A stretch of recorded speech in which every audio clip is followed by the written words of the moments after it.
All right, everybody. I'm Logan Alec. I'm a CPA, and this is my update for Sunday, March 21st. Unfortunately, I've not seen any new official information on the stimulus check since yesterday's video. We're obviously still waiting for the IRS to update its website and provide more details on the status of stimulus payments, especially for those of you on Social Security and other federal beneficiary programs. I appreciate seeing all of your comments. It's great to see more and more people getting a payment date. And of course, I'll let you know as soon as I find out more from the IRS and or the Social Security Administration. So let's get into the news. There's not much going on in Washington on this fine Sunday, but Democratic Senator and Majority Whip Dick Durbin told CNN today that he may have enough Republican votes to potentially pass the DREAM Act in the current Senate, which would open up a pathway to citizenship for undocumented immigrants who were brought here as children. Durbin said, "I've been stopped by the filibuster 5 times from passing it. I had a majority. I didn't have 60 votes. Do I have 60 now? I think we're close. We are desperately in need to rewrite our immigration laws to stop this mess at the border." There's been a lot of talks about removing or at least reforming the filibuster recently, particularly when Democrats feel that it prevents them from passing what they see to be crucial pieces of legislation. And as I've mentioned in a couple of recent updates, Dick Durbin has at least come out against the filibuster in its current form. There may still be some areas where getting 60 votes isn't necessarily impossible, but in a narrowly divided Senate and in such a bad time for bipartisanship, the filibuster, that 60 vote requirement, can almost completely prevent either side from accomplishing any legislative goals.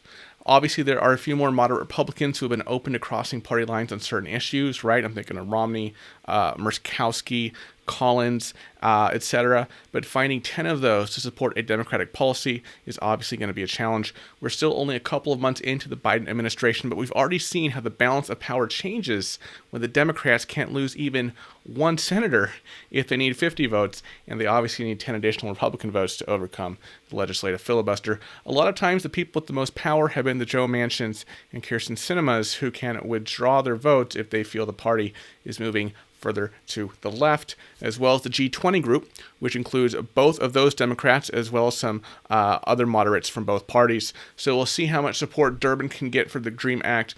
But another important thread in the story is the growing impatience among Democrats with the current filibuster system that leads to a 60-vote requirement for most legislation. Now, we know the Democrats will be pivoting toward the infrastructure bill in the spring here, but the rest of their agenda isn't necessarily clear at this time.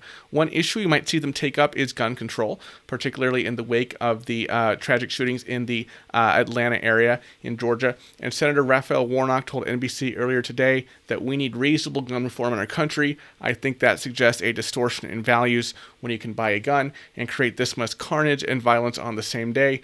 But if you want to exercise your right to vote as an American citizen, the same legislature that should be focused on this is busy erecting barriers to that constitutional right. The House of Representatives actually passed a gun control bill called the Enhanced Background Checks Act of 2021 just 10 days ago.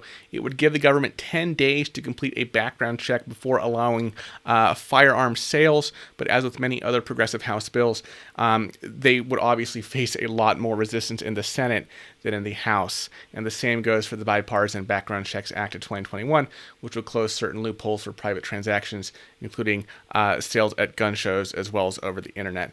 So it's not that there aren't policy ideas here. Most Democrats and even some Republicans would likely support some gun reforms, but the 60-vote threshold makes a lot of this legislation unrealistic in the current climate. And this is the kind of issue that could bring up support for moving the filibuster, because a lot of Democrats feel like this is, a life and death issue in terms of keeping guns out of the hands of potentially dangerous people. Obviously, that's just speculation. I don't know if the filibuster reform movement will get much more traction, but when every piece of legislation runs up against the same obstacle, then I wouldn't be surprised to see Democrats try to revise those requirements at some point, and that could change the whole outlook for the Biden administration.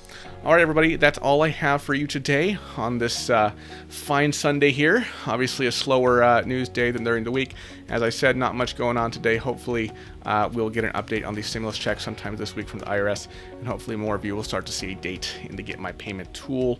I'm thinking particularly about recipients of Social Security and other federal benefit programs. We're still waiting for that payment date, but as I mentioned at the top of the video, I will of course let you know as soon as I find out any more information on that. As always, I want to thank all of you for watching to the end. I really do appreciate your support, and I will see you tomorrow with more videos. Bye-bye.